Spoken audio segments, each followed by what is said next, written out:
Mahigit 5,000 kumuha ng bar exams ngayong taon, mahigit 1,000 lang ang pumasa. Kaya talaga namang hindi biro ang kasiyahang dulot nito sa mga magiging bagong abogado ng bansa.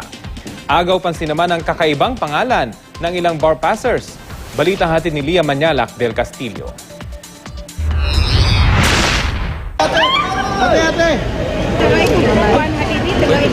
Walang pagsidlan ang tuwa ng ilan sa mga bar examinees na nagsadya pa sa harap ng Korte Suprema sa Maynila nang matuklasang ilan sila sa mahigit 1,000 nakapasa sa 2013 bar examination.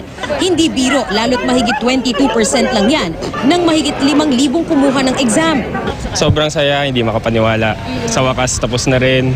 Tulad noong nakaraang taon, multiple choice questions daw ang nagpahirap sa mga bar examinee. Kahit pa 20% lang ito ng exam kumpara sa essay na 80%. Mas konti pa nga sana ang papasa kung hindi ibinaba ang passing grade sa 73% na lang.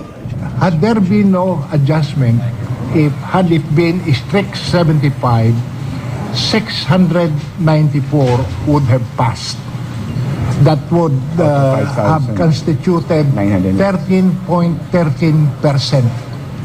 Ang top-notcher na nakakuha ng 85.8% si Nelson Panga ng University of the Philippines na 2005 pa huling nanguna sa bar.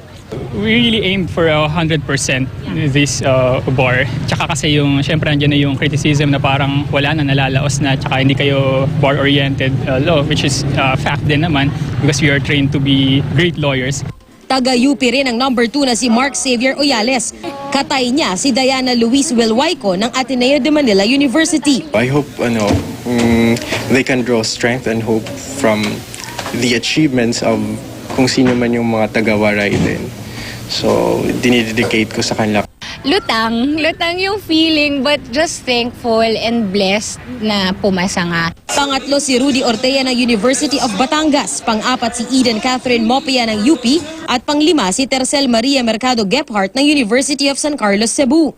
Taga-UP, Ateneo, San Beda at University of Cebu ang iba pang nasa top 10. Agaw pansin din ang pangalan ng ilang bar passer. Abogadong-abogado ang dating ni habeas corpus ng University of the Visayas na ipinangalan sa isang legal term na habeas corpus. Prinsipyong sisiguro na makalalaya ang isang tao na idinetene sa illegal na paraan. Yung father ko po is a retired Philippine Air Force.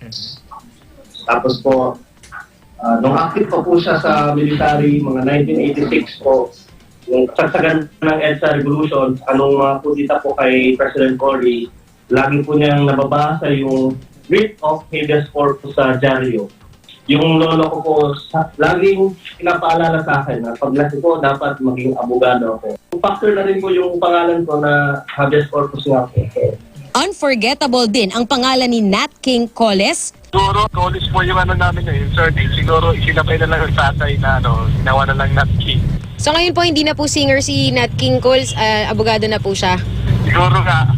Pasok din ang kambal na Lori at Lorene Pe ng San Beda College at anak ni Ilocos Norte Governor Amy Marcos na si Ferdinand Michael Manotoc. Sa April 28 manunumpa ang mga bagong abogado ng bansa. Lia Manyalak del Castillo, GMA News.